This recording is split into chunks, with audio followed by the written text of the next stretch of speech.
l'après-midi sur Europe 1, Mathieu Noël.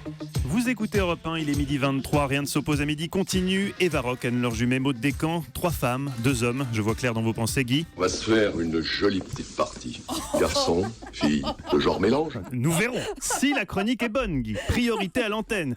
Guy Carlier, vous avez donc croisé Frédéric Schlesinger, le patron d'Europe 1. Il vous a donné 2-3 conseils. Oui, tout à fait, Mathieu. En quittant ce studio hier après l'émission, je suis tombé nez à nez dans l'ascenseur avec notre patron, Frédéric Schlesinger, blotti dans un angle de la cabine, encore tout engourdi de sommeil. Et c'est vrai que c'est attendrissant, un homme qui s'apprête à affronter une journée de travail à 12h40 avec les commissures des yeux encore collés par les miasmes d'un sommeil solitaire, car la mission qui lui est confiée dans cette station nécessite par contrat une vie d'ascète. Et c'est donc un homme sans la moindre activité sexuelle depuis le 28 août qui me parla de notre émission qu'il adore, m'a-t-il dit.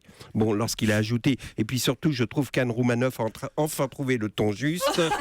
J'ai un peu relativisé ses éloges, mais franchement, j'ai senti un réel enthousiasme de sa part lorsqu'arrivé à son étage, en quittant l'ascenseur, il m'a lancé « On va gagner !» tout en me faisant un clin d'œil complice. Enfin, j'ai deviné qu'il voulait me faire un clin d'œil complice, mais comme ce geste lui était techniquement impossible compte tenu des reliefs nocturnes qui adhéraient à ses paupières, son clin d'œil s'est transformé en une sorte de grimace évoquant Michel Leb imitant le japonais. Malgré tout, enhardi par ses compliments, je lui demandais ce qu'il pensait plus précisément de la chronique que je venais de faire, et notamment de cette métaphore du marché des chroniqueurs et de cette image s'achevant par un journal communiste sur un étal désert dont j'étais assez fier. Là, Frédéric Schlesinger se figea dans l'encoignure de la porte d'ascenseur qui du coup venait régulièrement se refermer en martelant ses hanches, mais le message qu'il voulait me faire passer semblait si important qu'il le rendait insensible à la douleur, et il m'a dit « Ah ben oui, tiens, au sujet de votre chronique, juste une petite chose, 3 fois rien, à peine une réserve, là on est dans la nuance, le détail, la beauté, comment dire. Ta chronique était chiante comme un dimanche de Toussaint chez Michael Lonsdal. » Le public a besoin d'histoires légères et rigolotes. Tiens, moi, ce qui me fait hurler de rire, c'est cette news de BFM qui nous apprend que dans la ville de Worms, en Allemagne, un homme s'est présenté aux urgences de l'hôpital de la ville, le sexe coincé dans le trou d'une haltère de 2,5 kg.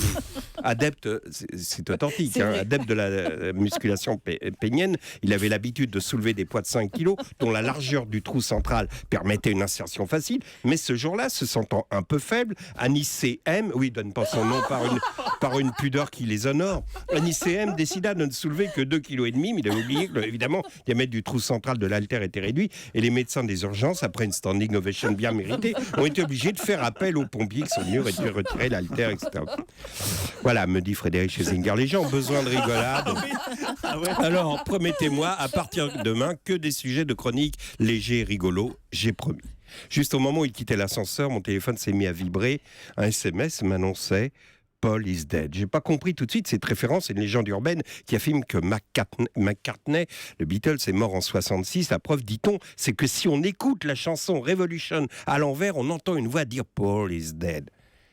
C'est évidemment une légende, tout comme celle qui affirme que si on écoute la chanson de Calogero, je joue de la musique à l'envers, on entend la voix de Michel Berger qui dit « Dis donc machin, tant qu'à me copier sans vergogne, au moins fais-le bien !»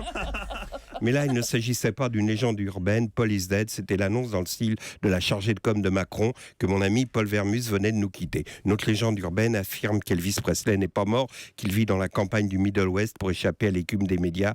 Il me plaît de penser, mon cher Paul, que comme lui, tu as décidé de fuir les futilités parisiennes et que tu te caches dans cette Bourgogne que nous aimons tant tous les deux. Je vous promets, patron, à partir de demain, que des chroniques légères et rigolotes. Je joue de la musique. Merci beaucoup Guy Carlier. À l'instant, ce message de Frédéric Schlesinger, patron d'Europe 1. Guy, c'est pas ton truc sur Paul Vermus à la fin qui va te sauver. Tu es quand même viré.